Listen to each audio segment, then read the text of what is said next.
Hi, everyone. Thanks for watching The Bulwark. I am Ben Parker with The Bulwark, joined by our expert today in Canadian politics, Justin Ling, freelance journalist, author of Bug-Eyed and Shameless on Substack. And we're going to be talking about the Canadian elections. They're coming up in just a couple days here. It's very exciting. It is not what anyone would have expected 6 months ago. Justin, why don't you start off telling us just where you are, what you've been doing, and what you're seeing? Yeah, so you can tell by this kind of like lovely exterior behind me. I'm in a kind of like an airport hotel, or I guess off the highway hotel in Toronto. I'm traveling with the Liberal bus. You can see it behind me. So I've been traveling with Liberal leader Mark Carney for the last week or so as we ping ponged across the country. We spent the late last week in Atlantic Canada on our east coast. We flew and drove to Quebec, then Toronto, then to the West Coast, Vancouver. We were in Winnipeg yesterday, I think.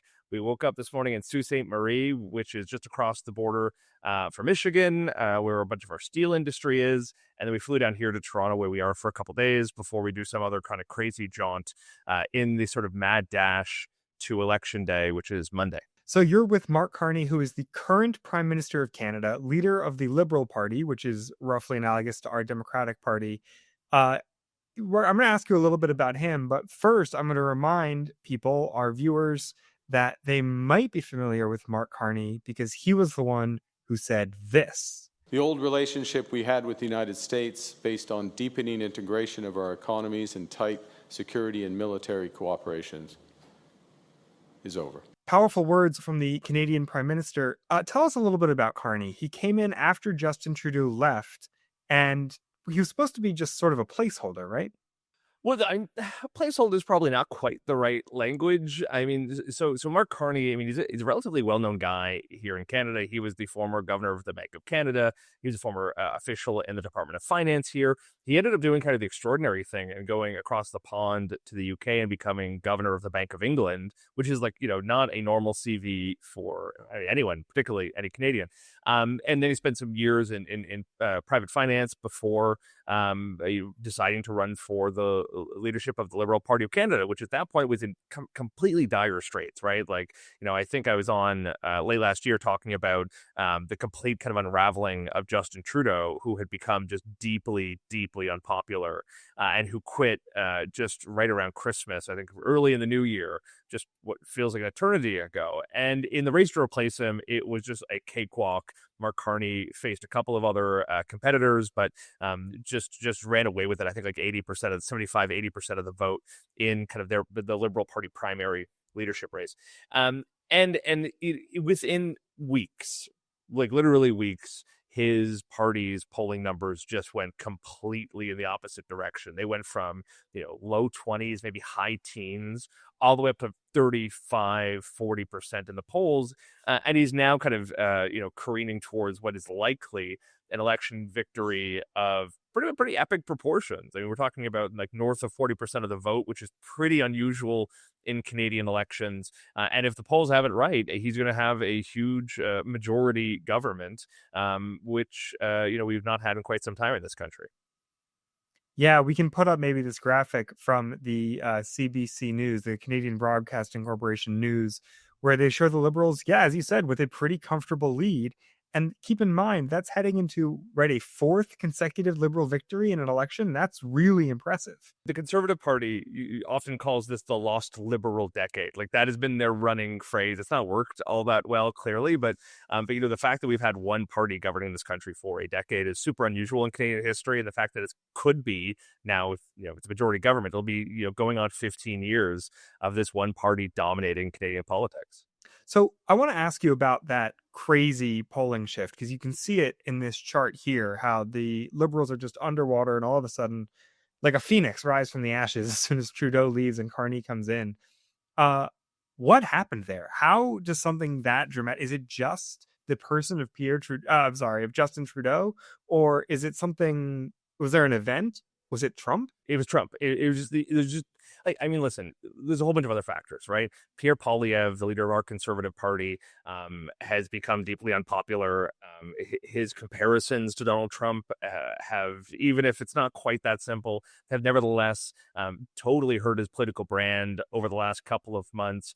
There is the fact that the cost of living crisis is still here, but it's kind of ebbing a little bit. There is the fact that Mark Carney is just not Justin Trudeau, and he's somewhat more popular. He's seen as capable. He's seen as more pragmatic. He's seen as more centrist than the sort of, let's say, the airy-fairy sort of, virtue signaling progressive of Justin Trudeau. But fundamentally, it's Donald Trump, right? It is the single biggest factor in this election.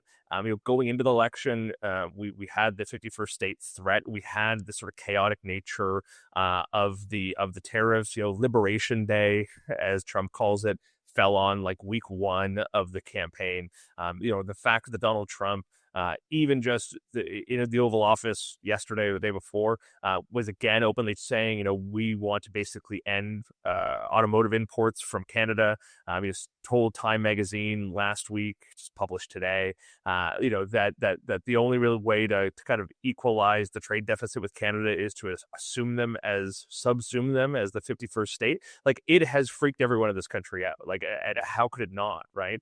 Not only is this raising the possibility of economic ruin, not only is it raising the possibility of shuttering automotive plants and steel plants, hitting the forestry sector, ravaging the oil and gas sector. Not only is it all of that economic ruin, but also it is a matter of kind of national pride. It's a matter of genuine anxiety. Like, I talk to people now who are genuinely saying, I'm worried about being invaded. Like, I've never thought that I would ever have to be anxious about the prospect of tanks rolling across the Canadian border, but that's where people's minds are going right now. And Donald Trump just keeps adding to it. There's been this kind of really almost unbelievable outpouring of patriotism that, like, I've not seen in this country for a long time. Probably the last time you can really point to it was after Canada declined to go into the 2003 war in Iraq. But it's that kind of times 10. Like, people have started making hats that say, they look like MAGA hats, but they say Canada is not for sale. People have started coining the phrase elbows up, which is like a bit of a hockey reference, to basically say, like, come take it if you want it. We're ready for it. Like, Mark Carney last night in Winnipeg at a rally was joking, that if the Americans wanted to invade, they're going to have to go through this crowd first, right? Like, this is the language we're talking about now. Like, I'm not sure that most Americans fully appreciate the degree to which the past few months have hit the Canadian psyche a massive way, and that basically everyone in the country is responding in more or less the same way, which is basically, like, go screw yourselves. So is it a rally around the flag effect for the current prime minister, and that's the reason he happens to be ahead? Or is it that he gave this speech and The Economist called him Captain Canada? Or is it something about Poilievre, his opponent, that people think that's not the right guy to deal with Trump? Yeah, it's a little bit of all of those things, right? Like, the reality is, yes, the Liberal Party kind of manages to claim that centrist space in the political spectrum. They tend to be viewed as kind of more, the phrase that gets used occasionally is that they're the natural governing party, that they're kind of just the default option for a lot of Canadians. So yeah, there's an element of that. There's an element of just who Mark Carney is. Like, his whole shtick is, I know how to manage economic crises, right? He managed the 2008 financial crisis here in Canada when he was the Bank of Canada governor. He managed Brexit when he was the Bank of England governor. I mean, these are the lines he's using constantly. And his line now is, I know how to manage this as well. So there's all of that. But yeah, you're right. Like, it is also the fact that Pierre Poilievre came into this race not wanting to talk about Trump. Like, Trump is not a good issue for him, given that a lot of people think of him as Trump-like. He did an interview in French a few weeks ago where he got asked point blank, like, are you a mini Trump? And he didn't quite know how to answer it. And his campaign has really not figured out how to talk about this threat effectively. Like, he was asked about it just today, and it was basically, day one, you're dealing with Trump, what's the plan? And he just sort of pivoted to the regular lines about, we need more oil and gas development here in Canada. And I think the average Canadian hears that and goes, drill, baby, drill is an odd way of saying, I'm not like Trump. So there's an element of that, and they've just not been able to pivot. Like they've just not been able to talk about the economic threat posed by Trump in any kind of coherent or convincing way.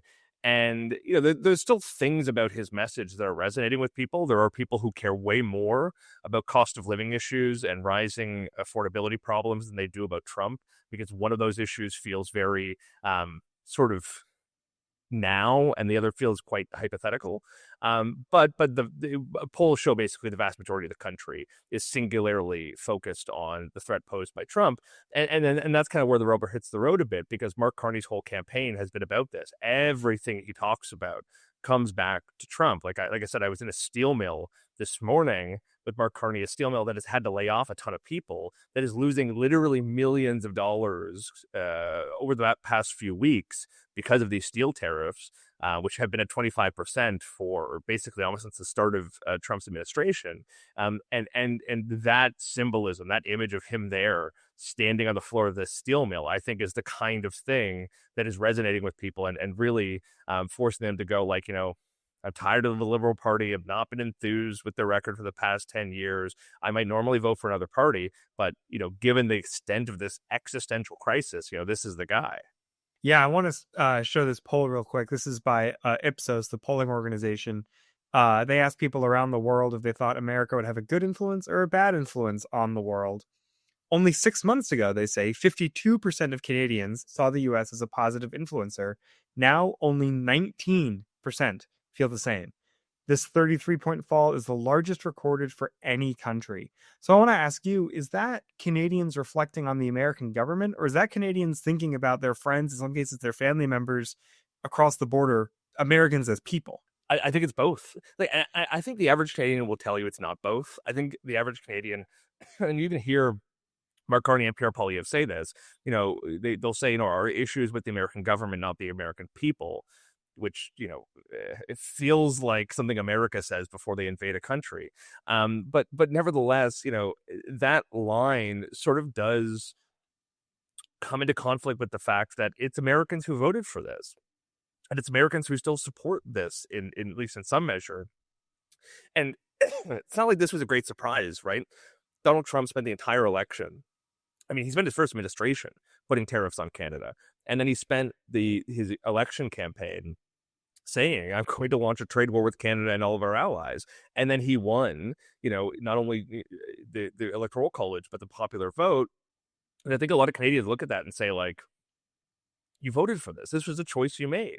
And I think a lot of Canadians will now say, you have the power to go hit the streets, to make your voices heard, to show up to those town halls. And I think Canadians are also very much enjoying the videos of those town halls, of Americans taking their elected representatives to task for enabling this. But I think for a lot of Canadians, there's this sort of feeling of, your government is the one who's done this. Your president is the one who's doing this. I don't think there's necessarily the one-to-one animosity, but nevertheless, I think this is a really emotional and irrational response. And it's not going to be undone easily. Like, there's this line that Mark Carney keeps using, which is basically, we're not going to forget this, right? Like, the relationship is never going to go back to the way it was. Canadians are already talking about selling their properties in Florida. Canadians are already not vacationing like they used to. Canadians are already refusing to buy American goods. And I think it's very much this strategic effort to say, you can stop this, and we're going to kind of hold you to account until you do. Yeah, there's also a very troubling poll from AP that now fewer and fewer Americans see Canada as a friend and close ally. Not just Republicans, though, yes, definitely Republicans following Trump's lead, but also Democrats. And I think the only way to read that is that the pollster asked them, do you think Canada is a close ally of the United States?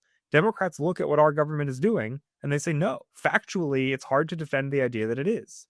If Carney's understandably saying the old relationship is never coming back, and Americans are saying Canada isn't a close ally, I don't know. It's going to take generations at least to repair that kind of relationship. And it's, if with Canadians voluntarily, as you said, abstaining from buying American goods, abstaining from vacationing to America, you're really talking about sort of a popular level divorce of what had been one of the closest relationships in the world. That's right. And I mean, there's kind of just no limit to how much this could change things, right? And I realize a lot of Canadians, or sorry, a lot of Americans might be inclined to say, oh, I won't be able to buy Canadian rye anymore, or I'm gonna miss doing my bachelorette party in Montreal or whatever. But I think there's a lot of really kind of formative changes that America may yet not be thinking about.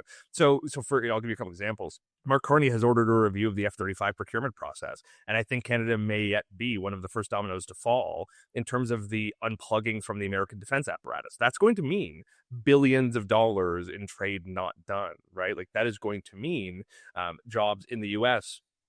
They're going to stop existing because the defense procurement process is going to pivot away from the U.S., and this will be Canada. I think it'll be the U.K. I think you could see France, Germany, and many other NATO countries reorienting away from Pentagon-led, U.S.-led procurement programs towards Europe, towards Canada, towards Australia.